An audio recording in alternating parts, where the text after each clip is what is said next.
welcome to the set of Rodgers and Hammerhead, filmed in the studios of Rodgers and Hammerhead Publishing Company, located in the live music capital of the world, Austin, Texas.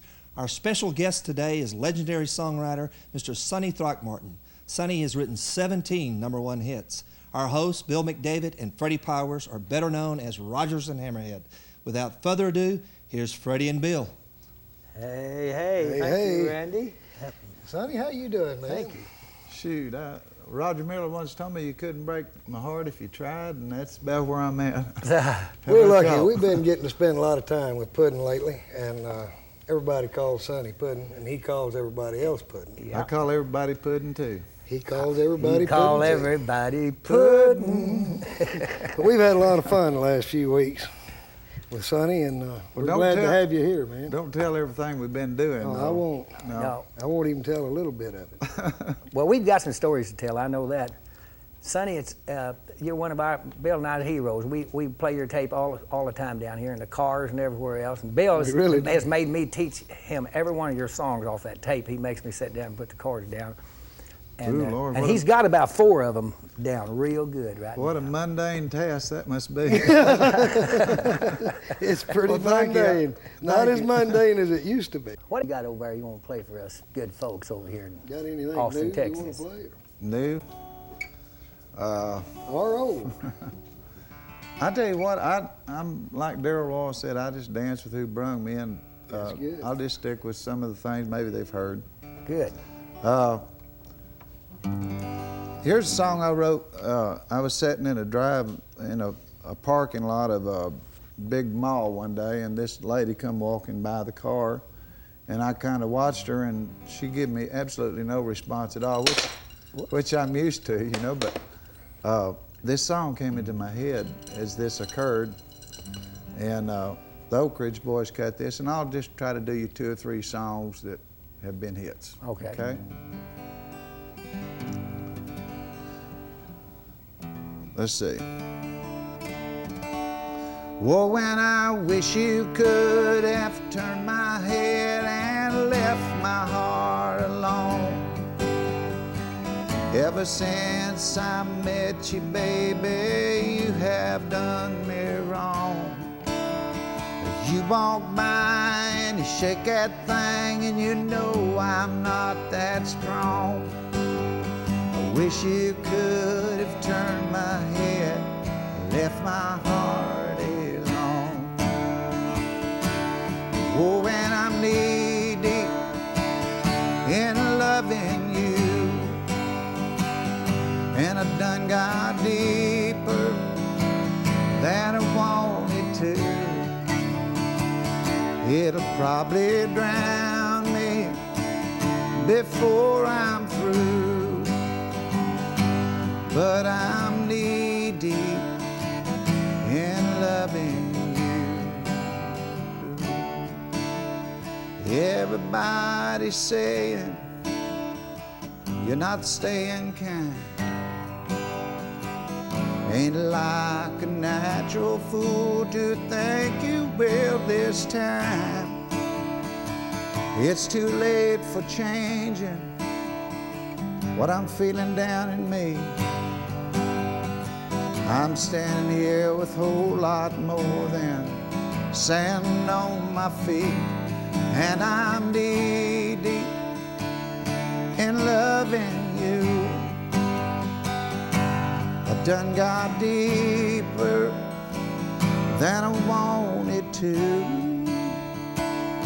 It'll probably drown me before I'm through. Done got knee deep in loving you.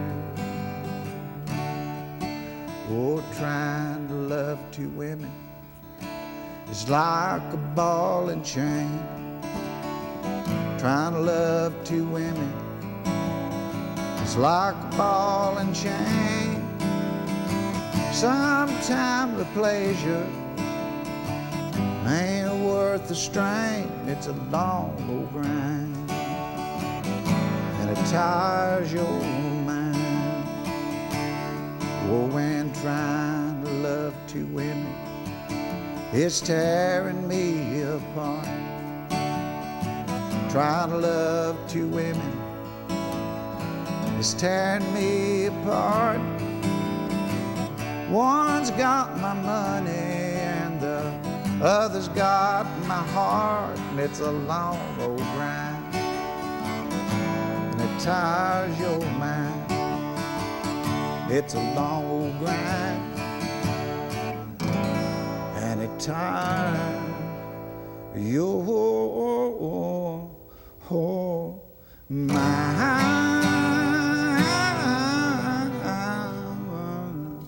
Yeah. All right. Boy, you've got so many songs. Thank you. Sonny's got so many, we don't have time to play them all, but they're all good. Tell me this. Do you plug your own songs, or do you have a publishing company that plugs your songs for you, that goes out? Well, when I had a career, I had people pitching my songs. I had a good publisher. I was with Tree, and they're now Sonny Music. Yeah. But I really attribute to the boys that pitched my songs. I mean, I sat down and sang Merle Haggard the way I am, Yeah. you know. And when I pitched that to him, and I'm sure there's been times that, but the greatest amount of my success was being with a great publisher. Yeah. He changed that song from the way you actually wrote it, didn't he? Well, a little Merle bit. did, just a little yeah, bit on the... I said I wished I was down on some old bayou, because I've never seen the bayou I'm referring to is like down toward Louisiana where it's green, you know, and of course no big deal, but that's why I said some old bayou, but a blue bayou was a good one too. And then he changed the line, I said, the way I am, I fit my shackles. Yeah, that's what I was talking about. Yeah, he says he didn't fit them.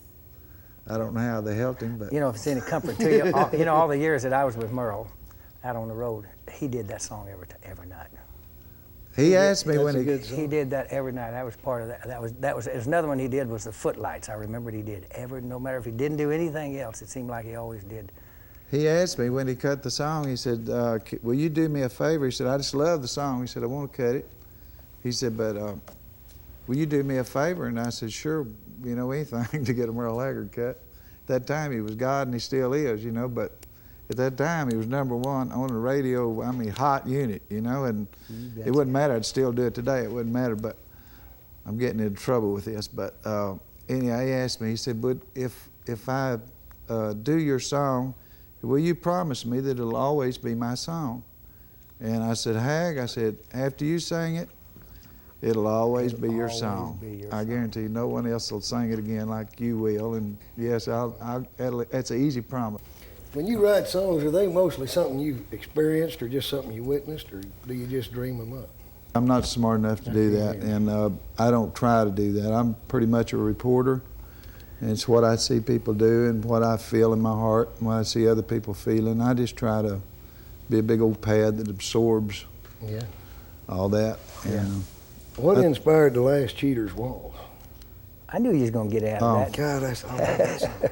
He loves that song. Actually, I was writing The Last Cheater's Waltz. I had it, the Strawberry Waltz was the way it started. I could see two people going to this waltz and, you know, meeting for the last time. And as I was writing it, there's, I believe Fred Foster said that hits are written every day, but standards are rewritten. And I really believe in rewriting whatever you do. Rewrite it, you know, right up until, I mean, songs that I've had that have been #1, I wished I could get a hold of and rewrite just a little more, Oh, you know? yeah. Oh, me too. And so in the rewriting process, I came up with The Last Cheaters, which was really better.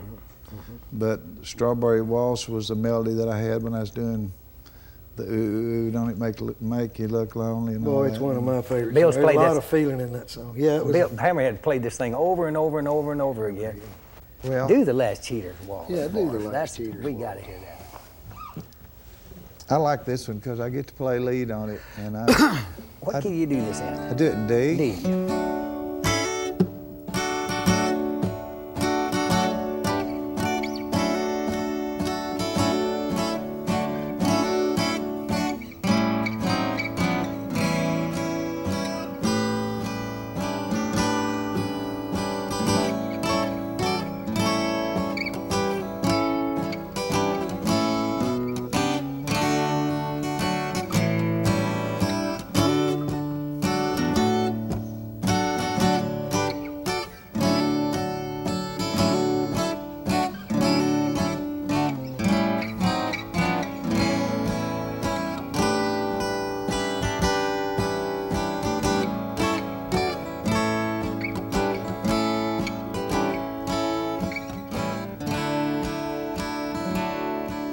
She was going to pieces. He walked in the door. She just had to see him. She can't wait no more. Tonight he'll be with her. Don't matter the cost. And the band played the last Cheaters Waltz. He tells her he needs her, and there's someone at home.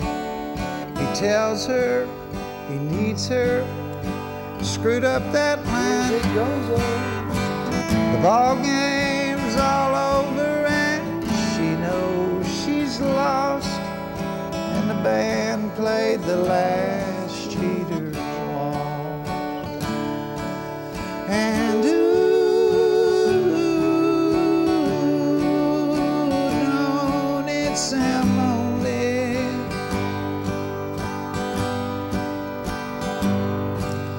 And don't they play sand? And 3/4 only. Watch how he holds her as the band plays the last Cheaters Waltz. Oh, and watch how he holds her as the band plays the last Cheaters Waltz.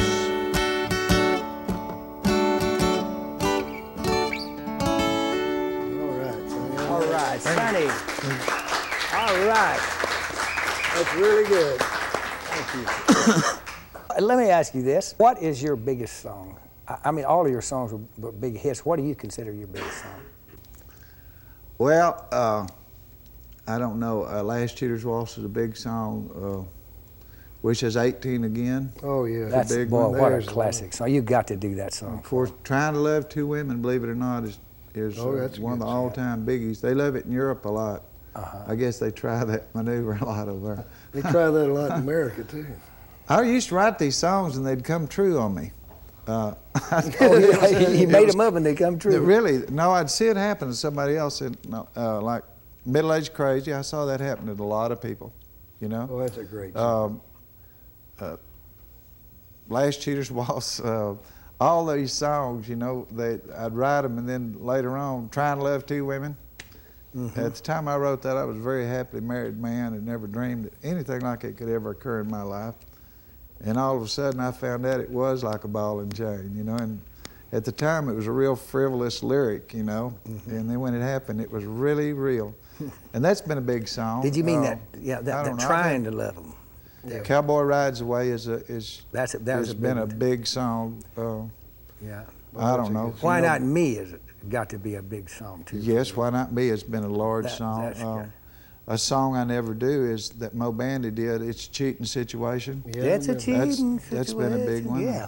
I don't know, just had a lot of good songs. It's like my baby. I don't know which one's the best or which one's made the most because I don't watch them like that. They're just all babies. You know?